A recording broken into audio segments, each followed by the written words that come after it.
چرا نباید چای داغ بنوشیم؟ نوشیدن چای، دمنوش، آب جوش یا مایعات داغ دیگه با حرارت بالای 60 درجه سانتیگراد خطر ابتلا به سرطان سلولهای سنگفرشی مری رو تا 90% افزایش میده. نوع مایعات مهم نیست، بلکه مهم دمای این مایعاته.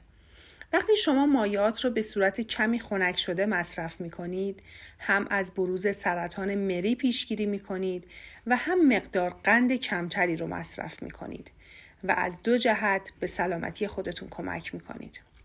پس لطفاً برای سلامتی خودتون هم که شده از مصرف مایعات داغ خودداری کنید. خب دوستان، این آموزش ما هم در اینجا به پایان رسید. اگر هنوز عضو کانال ما نشدید، لطفاً کانال آشپزشو رو سابسکرایب کنید و ما رو حمایت کنید که کلی مطالب خوب براتون داریم. تا آموزش بعدی، خدا نگهدار.